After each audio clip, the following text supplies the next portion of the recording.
ಸಂಬಂಧಿಸುತ್ತಾ ಮಹಾಭಾರತದಲ್ಲಿ ಶ್ರೀಕೃಷ್ಣನು ಪ್ರಪಂಚದಲ್ಲಿ ಯಾವಾಗ ಅಧರ್ಮ ಹೆಚ್ಚಾಗುತ್ತದೋ ಅದನ್ನು ಮಟ್ಟ ಹಾಕಿ ಧರ್ಮವನ್ನು ಪುನಃ ಸ್ಥಾಪಿಸಲು ನಾನು ಮತ್ತೆ ಮತ್ತೆ ಹುಟ್ಟಿ ಬರುತ್ತೇನೆ ಎಂದು ಹೇಳಿದ್ದರು.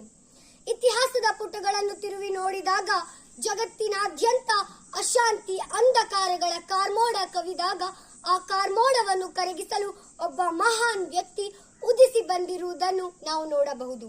ಅಂತಹ ಮಹಾನ್ ವ್ಯಕ್ತಿಗಳಲ್ಲಿ ಡಾಕ್ಟರ್ ಬಿ.ಆರ್. ಅಂಬೇಡ್ಕರ್ ಅವರು ಒಬ್ಬರು.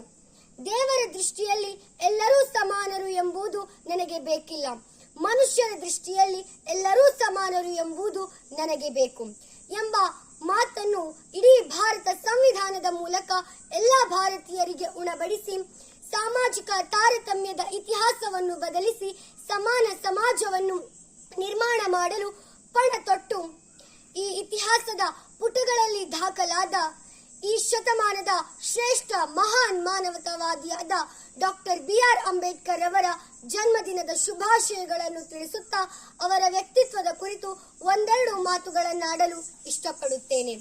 ಭೀಮರಾವ್ ಅಂಬೇಡ್ಕರ್ ಅವರು ಭೀಮಾಬಾಯಿ ಮತ್ತು ರಾಮ್ಜಿ ಸಕ್ಪಾಲ್ ದಂಪತಿಗಳಿಗೆ 14 ಏಪ್ರಿಲ್ 1891ರಲ್ಲಿ ಮಧ್ಯಪ್ರದೇಶದ ಮಾಹೋ ಎಂಬ ಮಿಲಿಟರಿ ಕ್ಯಾಂಪ್ನಲ್ಲಿ ಜನಿಸಿದರು. ಮೂಲತಃ ಇವರು ಮಹಾರಾಷ್ಟ್ರದ ರತ್ನಗಿರಿ ಜಿಲ್ಲೆಯ ಅಂಬೇವಾಡ ಗ್ರಾಮದವರು. ಮಹಾರ್ ಎಂಬ ದಲಿತ ಜಾತಿಯಲ್ಲಿ ಹುಟ್ಟಿದ ಕಾರಣ ಇಡೀ ಸಮಾಜ ಇವರನ್ನು ಕೀಳಾಗಿ ಕಾಣುತ್ತಿತ್ತು. ಜಾತಿ ತಾರತಮ್ಯದ ಕಳಂಕಗಳನ್ನು ಬಾಲ್ಯದಿಂದಲೂ ಎದುರಿಸುತ್ತಿದ್ದರು. ಇವೆಲ್ಲವನ್ನು ಕೂಡ ಧೈರ್ಯವಾಗಿ ಎದುರಿಸಿ ಇಂದು ಶ್ರೇಷ್ಠ ವ್ಯಕ್ತಿತ್ವವನ್ನು ರೂಪಿಸಿಕೊಂಡಿದ್ದಾರೆ. ಈ ಶ್ರೇಷ್ಠ ವ್ಯಕ್ತಿತ್ವವನ್ನು ರೂಪಿಸಿಕೊಂಡ ಭೀಮರಾವ್ ರವರು ಅಂಬೇಡ್ಕರ್ ಆಗಿ ಹೇಗೆ ಗುರುತಿಸಲ್ಪಟ್ಟರು ಎಂಬ ಪುಟ್ಟ ಘಟನೆಯನ್ನು ತಮ್ಮ ಮುಂದಿಡಲು ಇಚ್ಛಿಸುತ್ತೇನೆ. ಅಂಬೇಡ್ಕರ್ ಅವರು ಪ್ರಾಥಮಿಕ ಶಿಕ್ಷಣವನ್ನು ಪೂರೈಸುತ್ತಿರುವಾಗ ಅಲ್ಲಿನ ಶಾಲೆಯಲ್ಲಿ ಪ್ರತಿಯೊಬ್ಬ ಶಿಕ್ಷಕರು ಕೂಡ ಅವರನ್ನು ಅಸಹ್ಯವಾಗಿ ಕೀಳಾಗಿ ಕಾಣುತ್ತಿದ್ದರು. ಯಾರೂ ಕೂಡ ಅವರ ಪ್ರತಿಭೆಯನ್ನ ಗುರುತಿಸಲಿಲ್ಲ.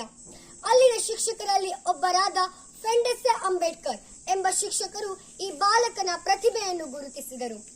ತಾವು ಜಾತಿಯಲ್ಲಿ ಬ್ರಾಹ್ಮಣರಾದರೂ ಕೂಡ ತಾವು ತರುತ್ತಿದ್ದ ಊಟದ ಬುತ್ತಿಯಲ್ಲಿ ಭೀಮರಾವ್ ರವರಿಗೆ ಸ್ವಲ್ಪ ಕೊಟ್ಟು ಊಟ ಮಾಡಿಸುತ್ತಿದ್ದರು. ಅಷ್ಟೇ ಅಲ್ಲದೆ ತಮ್ಮ ಅಡ್ಡ ಹೆಸರಾದ ಅಂಬೇಡ್ಕರ್ ಎಂಬ ಹೆಸರನ್ನು ಭೀಮರಾವ್ ರವರ ಹೆಸರಿಗೆ ಸೇರಿಸಿ ಹಾಜರಿ ಪುಸ್ತಕದಲ್ಲೂ ಕೂಡ ತಿದ್ದಿದ್ದರು.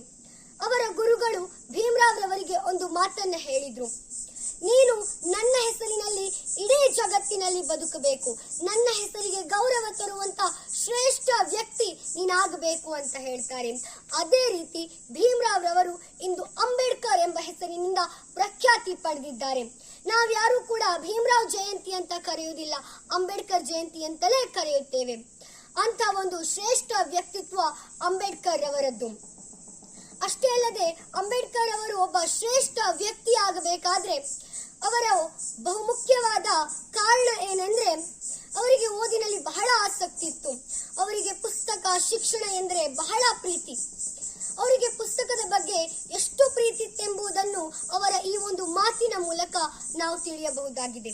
ಅವರು ಒಂದು ಕಡೆ ಹೀಗೆ ಹೇಳ್ತಾರೆ, ನಿಮ್ಮ ಹತ್ರ 2 ರೂಪಾಯಿಗಳಿದ್ರೆ 1 ರೂಪಾಯಿಯಲ್ಲಿ ಆಹಾರವನ್ನ ಕೊಂಡ್ಕೊಳ್ಳಿ, ಇನ್ನೊಂದು ರೂಪಾಯಿಯಲ್ಲಿ ಪುಸ್ತಕವನ್ನ ಕೊಂಡ್ಕೊಳ್ಳಿ. ಆ 1 ರೂಪಾಯಿಯಲ್ಲಿ ಕೊಂಡುಕೊಂಡಂತ ಆಹಾರ ನಿಮ್ಮನ್ನ ಬದುಕಿಸ್ತದೆ, ಇನ್ನೊಂದು ರೂಪಾಯಿಯಲ್ಲಿ ಕೊಂಡುಕೊಂಡಂತ ಪುಸ್ತಕ ನೀವು ಮುಂದೆ ಜೀವನದಲ್ಲಿ ಹೇಗೆ ಬದುಕಬೇಕೆಂಬುದನ್ನ ತಿಳಿಸಿಕೊಡ್ತದೆ. ಈ ಒಂದು ಮಾತು ನಮ್ಮ ಎಲ್ಲರಿಗೂ ಕೂಡ ಸ್ಫೂರ್ತಿದಾಯಕವಾಗಿರುವಂತದ್ದು. ಈ ಮಾತಿನ ಮೂಲಕವೇ ನಾವೆಲ್ಲರೂ ಕೂಡ ತಿಳ್ಕೊಳ್ಬಹುದು ಭೀಮರಾವ್ ರವರಿಗೆ ಪುಸ್ತಕದ ಬಗ್ಗೆ ಎಷ್ಟು ಪ್ರೀತಿ ಗೌರವ ಇತ್ತೆಂಬುದನ್ನು ನಾವು ಕಾಣಬಹುದು.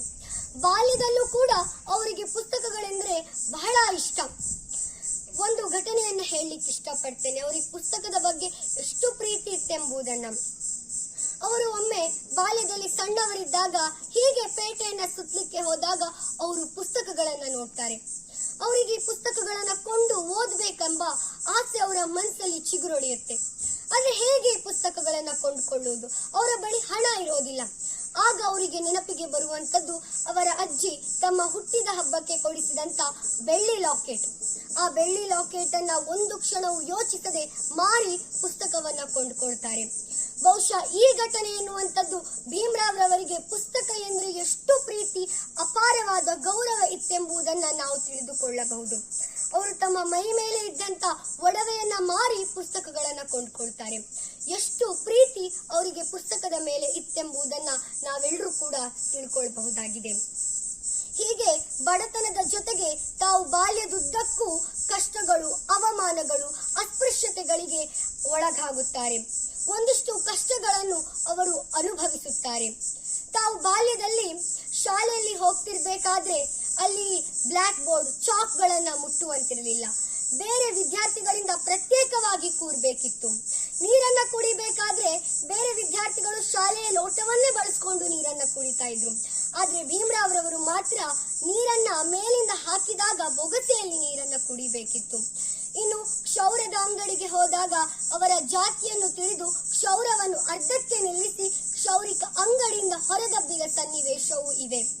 ಅಷ್ಟೇ ಅಲ್ಲದೆ ಟಾಂಗಾ ಗಾಡಿಯಲ್ಲಿ ಹೋಗ್ತಾ ಇರ್ಬೇಕಾದ್ರೆ ಜಾತಿಯನ್ನ ತಿಳಿದು ಅಲ್ಲಿಂದವೂ ಕೂಡ ಹೊರದಬ್ಬಿದ್ದು ಇದೆ. ಹೀಗೆ ಮುಂತಾದ ಕಷ್ಟಕರವಾದ ಘಟನೆಗಳನ್ನು ಅವರು ಜೀವನದಲ್ಲಿ ಅನುಭವಿಸಿ ಶೋಷಿತ ವರ್ಗದವರಿಗೆ ದಾರಿದೀಪವಾಗುತ್ತಾರೆ. ದಮನೀತರ ಧ್ವನಿಯಾಗಿ ಇಂದು ರೂಪುಗೊಳ್ಳುವುದಕ್ಕೆ ಮುಖ್ಯ ಕಾರಣವೇ ಅವರು ತಮ್ಮ ಜೀವನದಲ್ಲಿ ಅನುಭವಿಸಿದಂತ ಈ ಕಷ್ಟಗಳು. ಈ ಕಷ್ಟಗಳ ಮೂಲಕವೇ ಇಂದು ಒಬ್ಬ ಶ್ರೇಷ್ಠ ವ್ಯಕ್ತಿಯಾಗಲು ಸಾಧ್ಯವಾಗುತ್ತದೆ. ಅವರೊಬ್ಬ ಶೋಷಿತ ವರ್ಗದ ಒಬ್ಬ ಹೋರಾಟಗಾರನಷ್ಟೇ ಅಲ್ಲ, ಅವರೊಬ್ಬ ಬಹುದೊಡ್ಡ ಮೇಧಾವಿ ಎಂಬುದನ್ನ ಈ ಒಂದು ಘಟನೆಯ ಮೂಲಕ ನಾವೆಲ್ಲರೂ ಕೂಡ ತಿಳ್ಕೊಳ್ಬಹುದಾಗಿದೆ. ಅಮೆರಿಕದ ಒಂದು ಪ್ರಸಿದ್ಧ ವಿಶ್ವವಿದ್ಯಾಲಯ ಕೊಲಂಬಿಯಾ ಯೂನಿವರ್ಸಿಟಿಯು 2004ರಲ್ಲಿ ಒಂದು ಸಮೀಕ್ಷೆಯನ್ನು ನಡೆಸುತ್ತದೆ.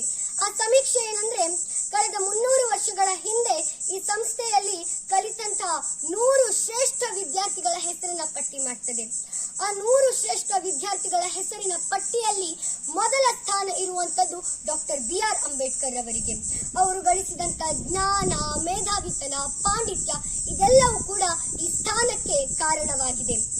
ಅವರು ತಮ್ಮ ಜೀವನದಲ್ಲಿ ಪಟ್ಟಂತ ಕಷ್ಟಗಳು ಮತ್ತು ಕಠಿಣ ಪರಿಶ್ರಮದ ಮೂಲಕ ತಾವು ಉತ್ತಮ ಭವಿಷ್ಯವನ್ನ ರೂಪಿಸಿಕೊಳ್ಳಲಿಕ್ಕೆ ಸಾಧ್ಯ ಆಗಿದೆ.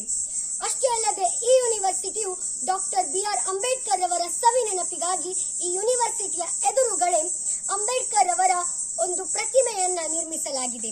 ಇದು ಒಂದು ವಿದೇಶಿ ವಿಶ್ವವಿದ್ಯಾಲಯವು ಡಾಕ್ಟರ್ BR ಅಂಬೇಡ್ಕರ್ಗೆ ನೀಡುವಂತ ಒಂದು ಶ್ರೇಷ್ಠ ಗೌರವವಾಗಿದೆ. ಅದರ ಜೊತೆಯಲ್ಲಿ ಅಂಬೇಡ್ಕರ್ ಅವರು ಲಂಡನ್ ಸ್ಕೂಲ್ ಆಫ್ ಇಕನಾಮಿಕ್ಸ್ ಅಲ್ಲಿ ಓದ್ತಾ ಇರಬೇಕಾದ್ರೆ ಅಲ್ಲಿನ ಲೈಬ್ರರಿಯಲ್ಲಿ ತಡರಾತ್ರಿಯವರೆಗೂ ಕೂಡ ಓದ್ತಾ ಇದ್ರು. ಅಲ್ಲಿನ ವಾಚ್ಮ್ಯಾನ್